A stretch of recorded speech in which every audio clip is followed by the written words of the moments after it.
On करती हूँ तो रिकॉर्डिंग। अच्छा, यहाँ पे देखें वो क्या कहता है कि भाई तुम एक ऐसी कोई चीज बनाओ, ये डेविल्स गेम है, ये जो तुम बॉडी बार बार पोर्ट्रे कर रहे हो, ठीक है। और वो उसको क्या कहता है कि एज अपोज टू लिपि, वो उसको क्या कहता है कि भाई तुम जो ना एथीरियल बनाओ, तुम सेलेस्टियल बनाओ, तुम हेवनली बनाओ, रादर देन कि तुम जो है वो एक आइडियल बना रहे हो। अब यहाँ पे जो हमारी मेन थीम आ रही है वो है आइडियल वर्सेस रियलिटी या बॉडी वर्सेस सोल, ठीक है। तो अब वो कह रहा है सोल को पोर्ट्रे करो, बॉडी को पोर्ट्रे नहीं करो, क्योंकि ये क्या है, ये बॉडी जो होती है ना वो डेविल्स गेम होती है, जबकि आपकी जो सोल होती है वो क्या होती है, वो सेलेस्टियल होती है, वो हेवनली होती है। In the prior view art should inspire praise, और प्रायर के व्यू से कि एक आर्ट जो है ना वो उसको इंस्पायर करना चाहिए प्रेज को, यानी कि आर्टिस्ट को वो आर्ट पोर्ट्रे करना चाहिए। अच्छा, आर्ट को मतलब एक आर्टिस्ट को उस तरह से इंस्पायर करना चाहिए, आर्ट सॉरी आर्ट इस तरह से पोर्ट्रे करना चाहिए कि नहीं नहीं, प्रायर बेटा, ये प्रायर बेसिकली मॉन्क प्रायर ये सारे सेलेस्टियल कैरेक्टर्स हैं, सॉरी क्लर्जी के कैरेक्टर हैं। आप लोगों ने चौसर पढ़ी थी ना पार्ट वन में, ठीक है, क्लासिकल पोइट्री, उसके अंदर आपने प्रायर पढ़ा होगा, ये वो वाला प्रायर है जिसमें प्रायरेस भी पढ़ते हैं हम। प्रायरेस पढ़ा था ना, फीमेल कैरेक्टर, ये वो वाला प्रायर है, ठीक है।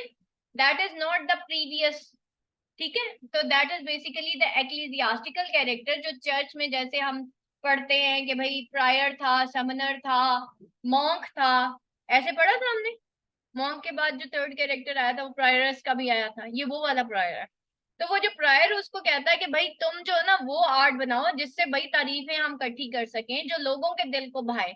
More over it should do so directly with exemplary that the faithful can in turn imitate, मतलब इस तरह से कुछ करो कि जो फेथफुल लोग हैं ना, तुम्हारी पेंटिंग ऐसी होनी चाहिए कि लोगों के अंदर जो है ना फेथ जागे और वो उस तरह से इमिटेट कर सके। इमिटेट करना यानी कि कॉपी करना।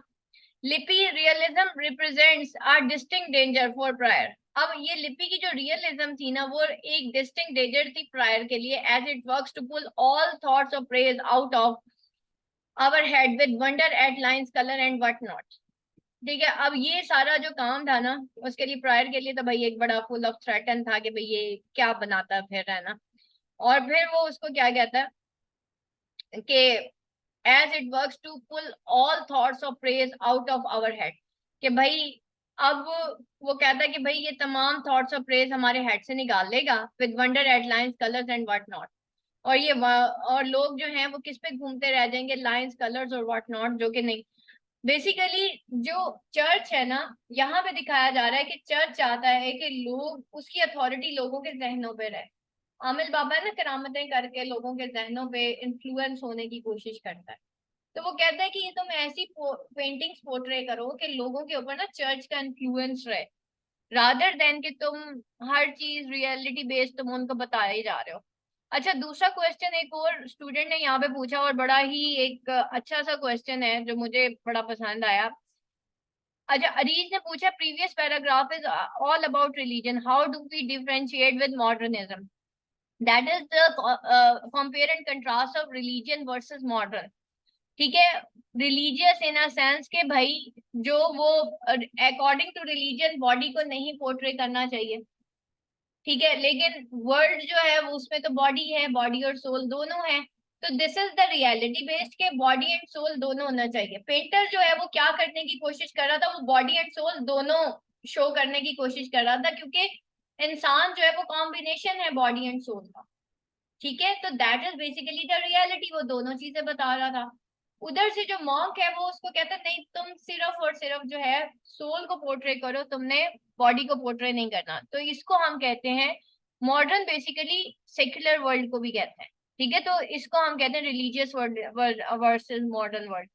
तो लिपि रियलिज्म जो है उसके लिए एक डेंजर थी। लिपि stands the beginning of a new moment in the art. देखो अब यहाँ पे आ गया ना, पीछे हमने सारा रिलीजियस के वो new moment in the art, यानी कि अब वो लिपि का जो कैरेक्टर है वो क्या स्टैंड कर रहा है, किस चीज को सिंबलाइज कर रहा है, एक न्यू मोमेंट है जो कि आर्ट में, एक टर्न है आर्ट में। एंड हिज रिफ्लेक्शंस और Prior views amount to a critic style, और यहाँ पे जो प्रायर का व्यू है वो एक क्रिटिक है ऑफ स्टाइल, कि भाई उसका साथ उसने क्रिटिक, ये देखिए उसने कितने तरीके से पोएम को बैलेंस किया है कि भाई लोग कैसे क्रिटिक करेंगे और पेंटर क्या करना चाह रहा है।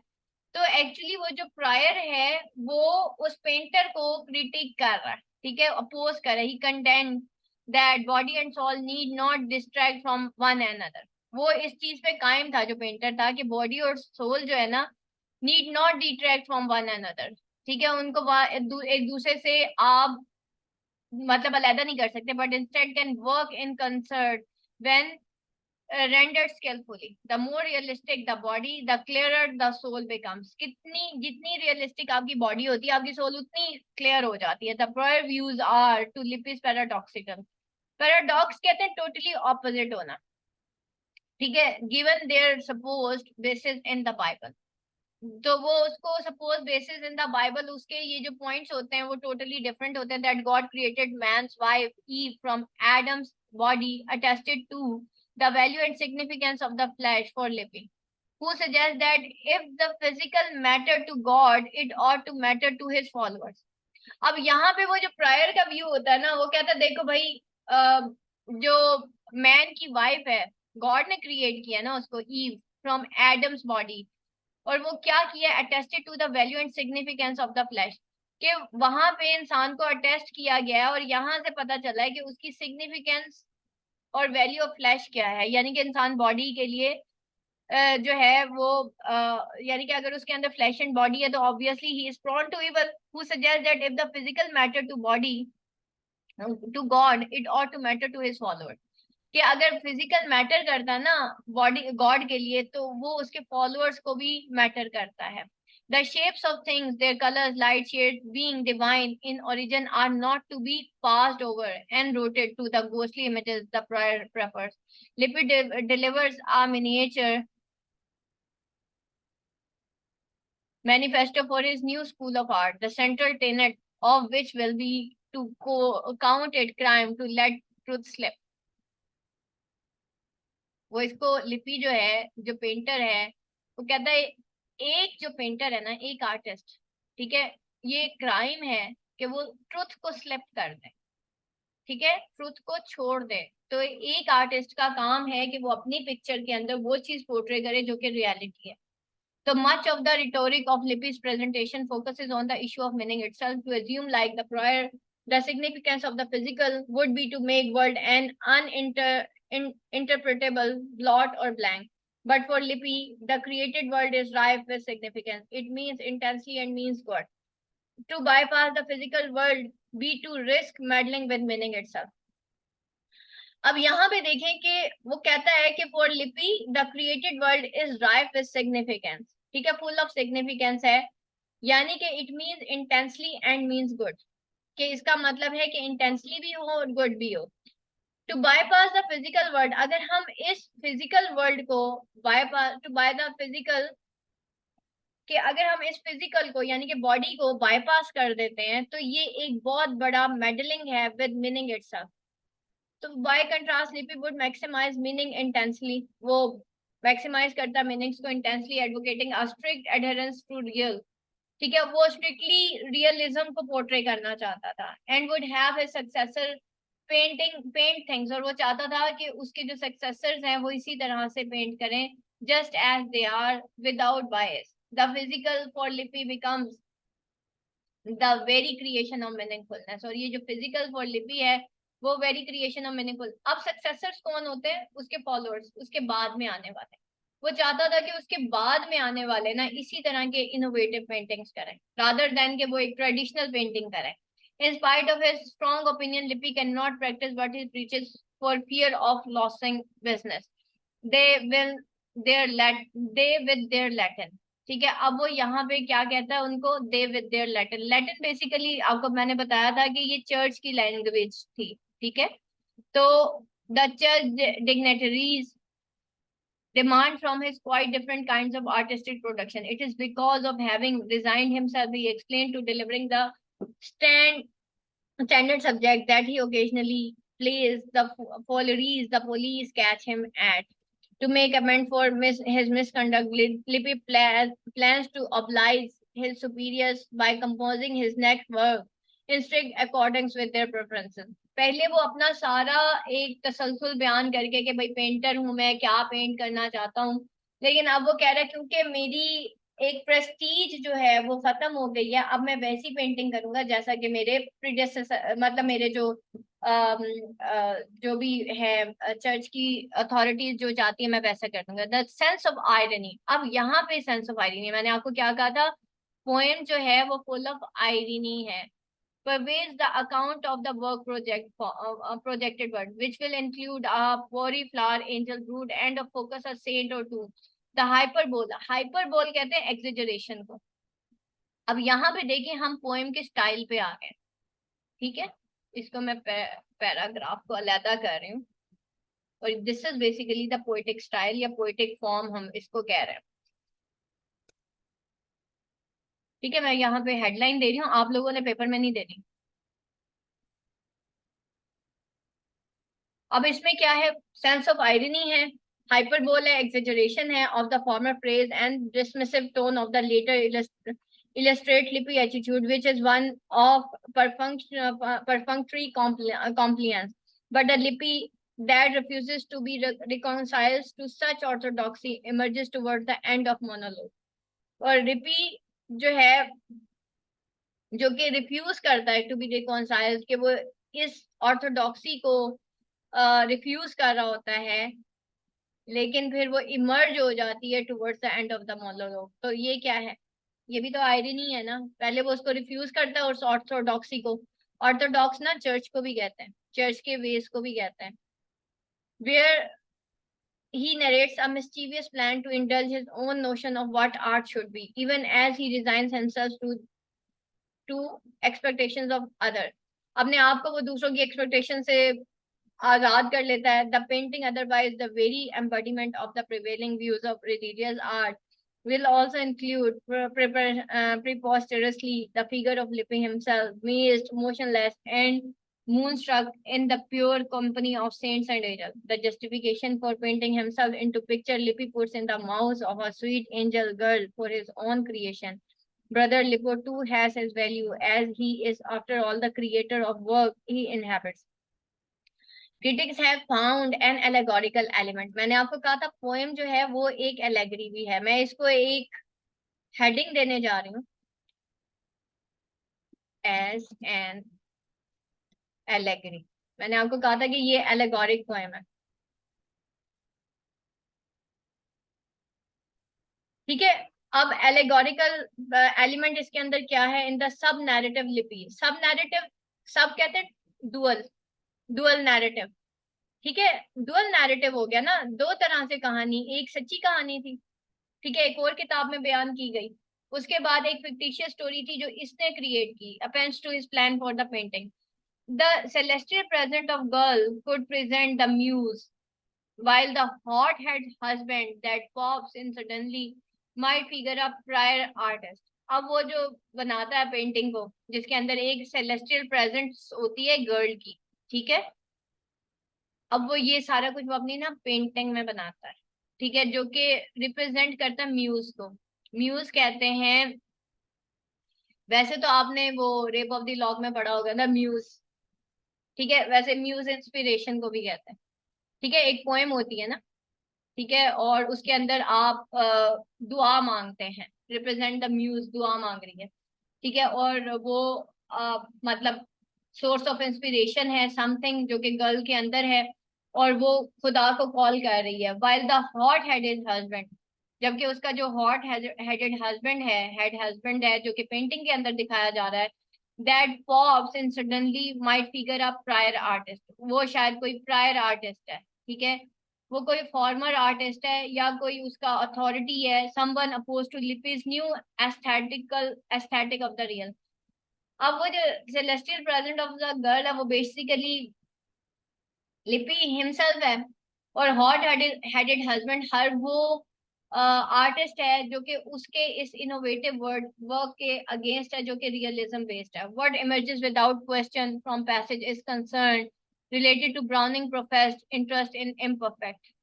ठीक है, उसका ब्राउनिंग प्रोफेस इंटरेस्ट था उसके इम्परफेक्ट में. The poem speaker trail into highly private vision of work. It's reception emphasizes a sense of incompleteness, a sense that meaning in art is never wholly contained.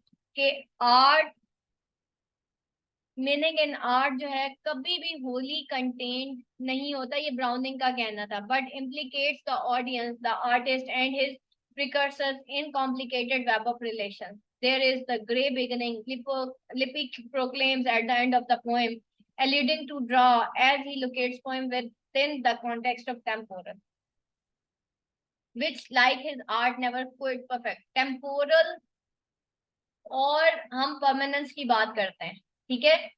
तो एक चीज याद रखिएगा, आप ये भी देखें, टेम्पोरल,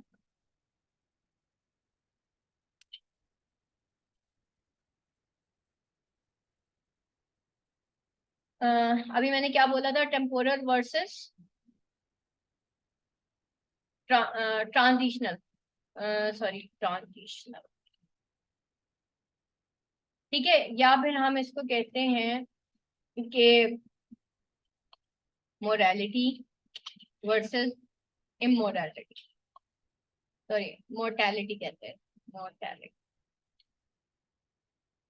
इमोर्टैलिटी, ठीक है. मोर्टैलिटी, टेम्पोरल वर्सेस ट्रांजिशनल, ठीक है. अब इसमें टेम्पोरल हमेशा रहने वाला, ट्रांजिशनल जो कि चेंज हो जाता है, ठीक है. तो आर्ट जो है वो temporal as well as transitional भी है. जबकि इंसान का जो वो क्या एट द एंड वो कहता है alluding to the dawn as locate the poem within the context of temporal. लेकिन आर्ट एक दफा जब लिख दिया जाता है ना तो वो टेम्पोरल हो जाता है, हमेशा के लिए दायमी हो जाता है. Which like his art never could perfect और कंप्लीट इटसेल्फ, जो अपने आप को कभी कंप्लीट नहीं करता, ठीक है. तो यहाँ पे वो एक आर्टिस्ट की लाइफ उसको पोर्ट्रे करता है. जो मेजर थीम्स हैं वो मोर्टेलिटी वर्सेस इमोर्टेलिटी. आर्ट जो है ना, मैन जो है वो मोर्टल है जबकि आर्ट इमोर्टल है, ठीक है. इसी तरीके से जो बॉडी है वो मोर्टल है जबकि सोल जो है वो इमोर्टल है. तो वो मोर्टल एंड इमोर्टैलिटी के कॉम्बिनेशन को एक्चुअली रियलिटी जो है वो बताता है, और that is the whole theme.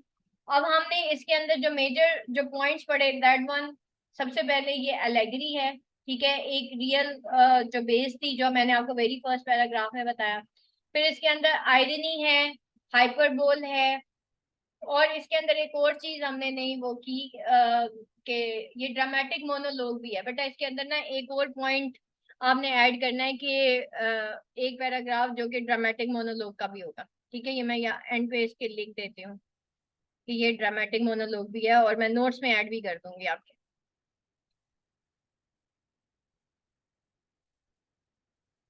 ठीक है. तो ये भी आपने एक पॉइंट ऐड करना है कि ये आयरोनिकल है, ड्रामेटिक मोनोलॉग है, और इसके अंदर जो डिफरेंट थीम्स हैं जो मैंने अभी आपको बताए, इसके अंदर कंपेयर एंड, नहीं अलहदा से एक पैराग्राफ लिख दीजिएगा, ठीक है. ड्रामेटिक मोनोलॉग है, कंपेयर एंड कंट्रास्ट है, ठीक है. इसका एक अलहदा पैराग्राफ, कंपेयर एंड कंट्रास्ट तो बहुत सारा हो गया ना, इसी को ड्रामेटिक टेक्निक्स भी कहते हैं. पोइटिक स्टाइल के अंदर बेटा जितने भी लिटरेरी टर्म्स होते हैं ना वो आते हैं पोइटिक स्टाइल में. ड्रामेटिक मोनोलॉग भी हम ऐड कर सकते हैं, लेकिन पोइट्री, पोइटिक स्टाइल में इसमें ये एलेगरी है, आयरनी है इसके अंदर, और ये हाइपरबोल इसके अंदर यूज हुआ है, कंपेयर एंड कंट्रास्ट हुआ है. ये पोइटिक स्टाइल होता है ना, यहाँ पे हम लिखते हैं, ठीक है. ये जो कंपेयर एंड कंट्रास्ट है, जितने भी लिटरेरी टर्म्स है ना वो यहाँ पे आएंगे. हम उसके अलग पैराग्राफ्स बना देते हैं ताकि हमारा थोड़ा सा क्वेश्चन जो है ना वो लेंदी हो जाए, ठीक है. तो पोइटिक स्टाइल में आपको ये सारी चीजें आती हैं. आयरनी है, सटायर है, हाँ उसने सटायर भी तो किया है ना, सटायर भी तो किया ना उसने रिलीजियस लाइफ को, कलर्जी की लाइफ को, ठीक है. तो उसने सटायरिकली पोर्ट्रे किया. लिटिल इसको बेटा आप जब लिख लेंगे ना एक दफा हाथ से सारा क्लियर हो जाएगा, ठीक है. इसको थोड़ा सा अपने हाथ से लिखें, इसीलिए कल मैं आपको बार बार कह रही थी मुझे क्रिटिकल एप्रिसिएशन लिख के दें, ठीक है. और इसको बिल्कुल ही आपने कन्फाइन और कंसाइज वे में लिखना है. इसके जो है मेजर पॉइंट्स उनको कन्वर्ट कर देना आपने, इसकी सिर्फ थीमेटिकली इसको एक्सप्लेन करना है, ठीक है, इससे ज्यादा आपने एक्सप्लेन नहीं करना कि इसके अंदर बेसिकली क्या क्या है। ठीक है, इन केस अगर आप बहुत ज्यादा एक्सप्लेन नहीं करते पोएम को, आप सिर्फ ये बता देते हो कि भाई इसके अंदर एक आर्टिस्ट है और उसका एक व्यू पॉइंट बयान किया गया है जिसमें हम रिलीजियस वर्सेस मॉडर्न देखते हैं व्यू पॉइंट, और ट्रेडिशनल वर्सेस या कन्वेंशनल वर्सेस या ऑर्थोडॉक्सी वर्सेस अनऑर्थोडॉक्सी। ठीक है, इस तरह की अगर आप चीजें जो है वो करते हो तो बेटा आज ना आपका बस इतना ही काम है। आज मुझे आपने सिर्फ क्रिटिकल एप्रिसिएशन लिख के देनी है, सिर्फ और सिर्फ। ठीक है, इससे ज्यादा आपने मुझे कुछ नहीं करके देना। यहाँ तक अब अगर किसी का कोई क्वेश्चन है तो आप मुझसे पूछ सकते हो। और ये आपको आनी चाहिए, क्रिटिकल एप्रिसिएशन जो है ना बेटा, ये आपको लिखनी आनी चाहिए। आज आप लोगों ने मुझे लिख के कैम स्कैनर से स्कैन करके राबिया और अरीज छुट्टी नहीं करनी है आज होमवर्क की। ठीक है, तो आप लोगों ने ये करना है और मुझे करके देना है। Any question class?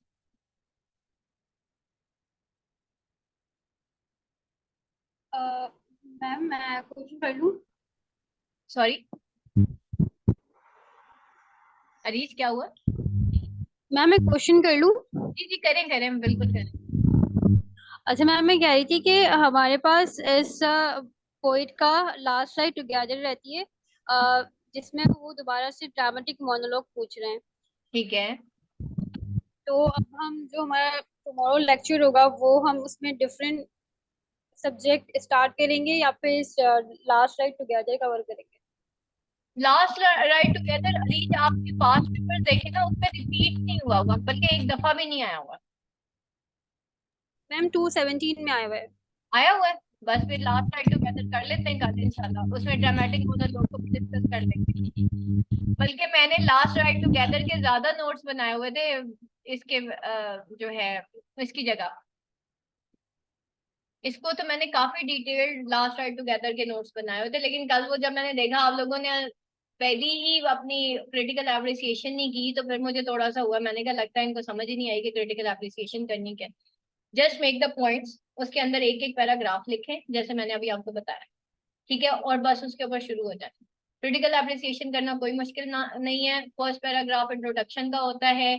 सेकंड जो है वो पैराग्राफ जो है अबाउट द लाइक कहाँ से लिया गया है, इसका कॉन्टेक्स्ट क्या है, वो सारा आपने बयान करना होता है। ठीक है, उसके बाद आप डायरेक्ट थीम्स पे आ जाते हो, उसकी थीम्स एक्सप्लोर करना शुरू कर दो कि कौन कौन सी थीम्स है जैसे मैंने आपको बताया। फिर उसके बाद पोइटिक स्टाइल पे आ जाओ।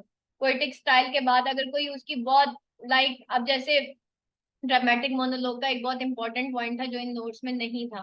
ठीक है, ये शुरू में आना चाहिए। ठीक है, थीम से पहले आप ड्रामेटिक मोनोलॉग को बयान करो। इसी तरीके से मैंने आपको कल बताया था कि जब हम जो क्वेश्चन कर रहे थे ना कल वाला, उसमें मैंने आपको बताया था कि जो आप क्रिटिकल अप्रिसिएशन करोगे ना, ये पॉइंट्स अपने सामने रख लेना।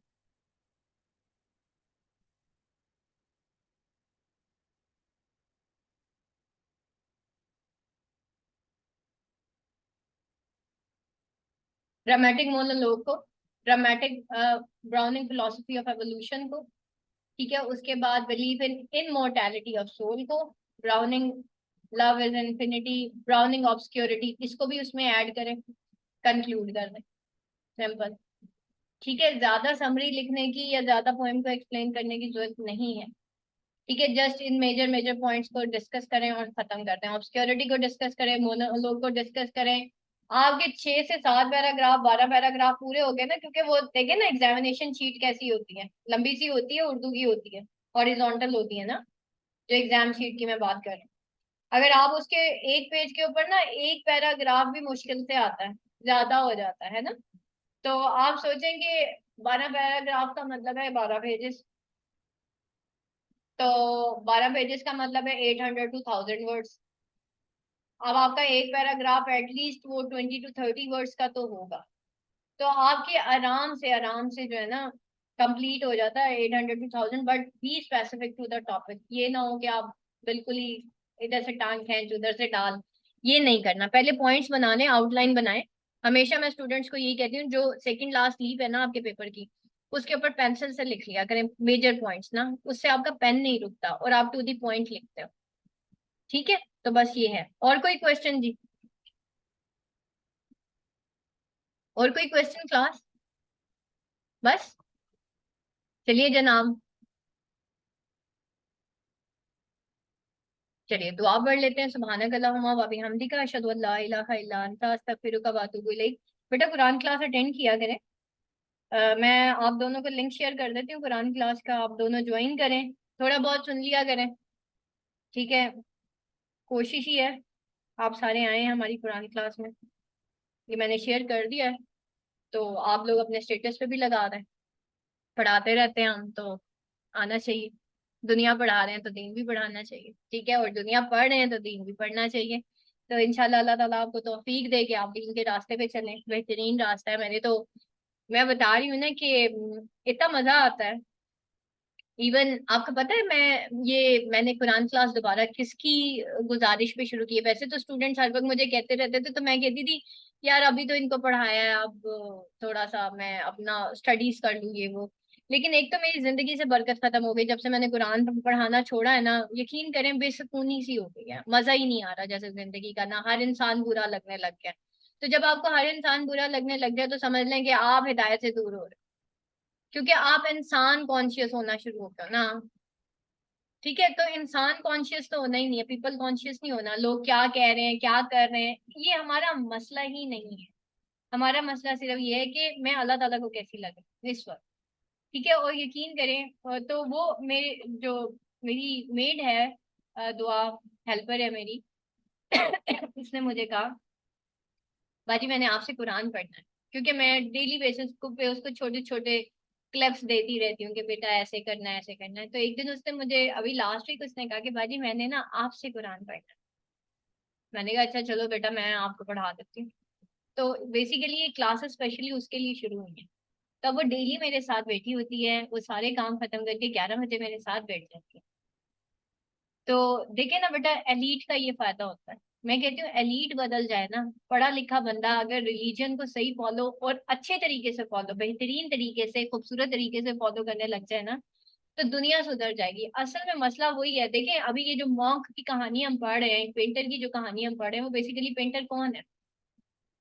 वो एक ऐसा पेंटर है जिसको जबरदस्ती रिलीजन में इंडल्ज कर दिया गया। अब अगर एक मॉन्क की ये कहानी है, तो हमारा ये जो मस्जिद में मौलवी तबका है, तो उसकी भी बेटा यही कहानी है कि अभी उसकी स्पिरिचुअलिटी जागी नहीं। वो बच्चा था, वो छोटा सा था, वो 5 से 7 साल का था।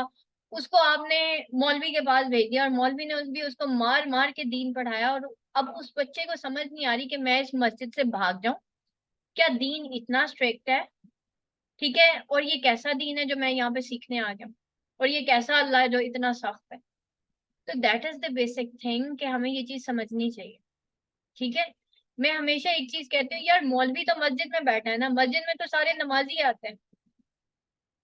तो एक नमाजी बाकी नमाजियों को कह रहा है भाई 5 वक्त की नमाज पढ़ा करो, वो तो भाई आते ही मस्जिद नमाज के लिए है ना।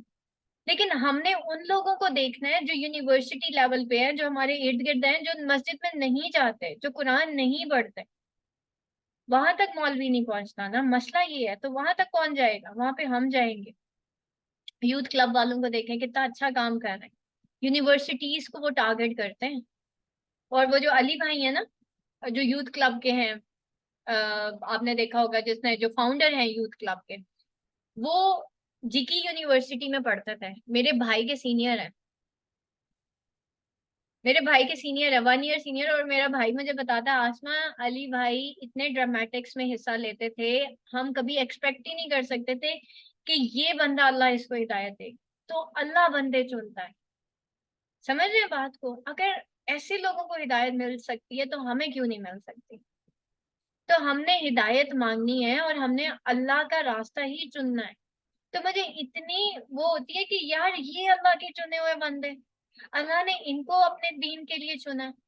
सोचने की बात है ना। तो अल्लाह जो मतलब रब्बुल आलमीन है, तमाम जानों का मालिक है। मतलब हम कहते हैं ना यार, किसी प्रेसिडेंट की गुड बुक्स में आ जाए। अच्छा, लोगों ने क्या किया होता है, किसी ने इमरान खान के साथ तस्वीर खिंचवा के डीपी पे लगाई होती है, किसी ने नवाज शरीफ के साथ, है कि नहीं है? बट आप सोचे ना कि फॉर एग्जाम्पल आपके इंस्पिरेशन शायद वो होंगे, मेरी नहीं है। मुझे ये पॉलिटिशियंस नहीं पसंद। ना मुझे ये क्रिकेटर्स अच्छे लगते हैं, ना मुझे ये सिंगर्स, ये मेरी इंस्पिरेशन कभी भी नहीं थे। मेरी इंस्पिरेशन पता नहीं क्यों हमेशा अल्लाह ही था। अब सोचिए मेरा अल्लाह जो है वो मुझे किसी टास्क के लिए चुन लेता है, मेरे लिए कितनी एक वो उसकी बात होगी कि भाई अल्लाह ताला ने मुझे चुना है ना। तो मैं भी इस लाइन में कैसे आई मुझे नहीं पता था। असल में हुआ ये कि मैं ना एक कुरान क्लास में गई थी, अंदर अंदर से ना क्रेविंग हो रही थी कि दीन की तरफ आना, समझ नहीं आ रही थी। तो हुआ ये कि उस दिन ना सूरह मरियम की आयत थी, सॉरी सूरह आल इमरान की। तो उस दिन ना यूं हुआ कि हजरत मरियम अलैहिस्सलाम की वालिदा ना प्रेग्नेंट थी। कॉन्टेक्स्ट उन आयात को कुछ यूं था कि वो प्रेग्नेंट हो गई, और जो इमरान नामी शख्स था जो कि हजरत मरियम के वालिद थे ना, उनकी डेथ हो गई थी, तो वो ऑब्वियसली बेवा भी थी। तो उन्होंने दुआ मांगी कि या अल्लाह मेरा जो भी बच्चा पैदा होगा, शी वॉज एक्सपेक्टिंग के बेबी बॉय होगा ना, तो मैं उसको अल्लाह के रास्ते पे दे दूंगी। तो खैर वो, और हम देखें ना, हम जब माएँ प्रेग्नेंट होती हैं हम सोचते हैं हम अपने बेटे को डॉक्टर और इंजीनियर बनाएंगे। अल्लाह के रास्ते पे तो चलाना बहुत दूर की बात है, और दीन तो हम कहते हैं बच्चा सीख ही लेगा ना जी। तो हम बस ये कह के उसको टरखा देते हैं बच्चे को। जो बच्चा आप अल्लाह का नहीं है ना, वो आपका कभी भी नहीं हो सकता, ये बात याद रखिएगा। तो नंबर टू, फिर आगे जाके ना एक आयत आई थी जिसने मेरी आंखें, मैं भीग गई थी मेरी आंखें ना। लिखा हुआ था कि हमने कुछ खानदानों को अपने लिए चुन लिया, यानी कि ये जो इमरान खानदान था इसको मैंने चुना अपने रास्ते के लिए।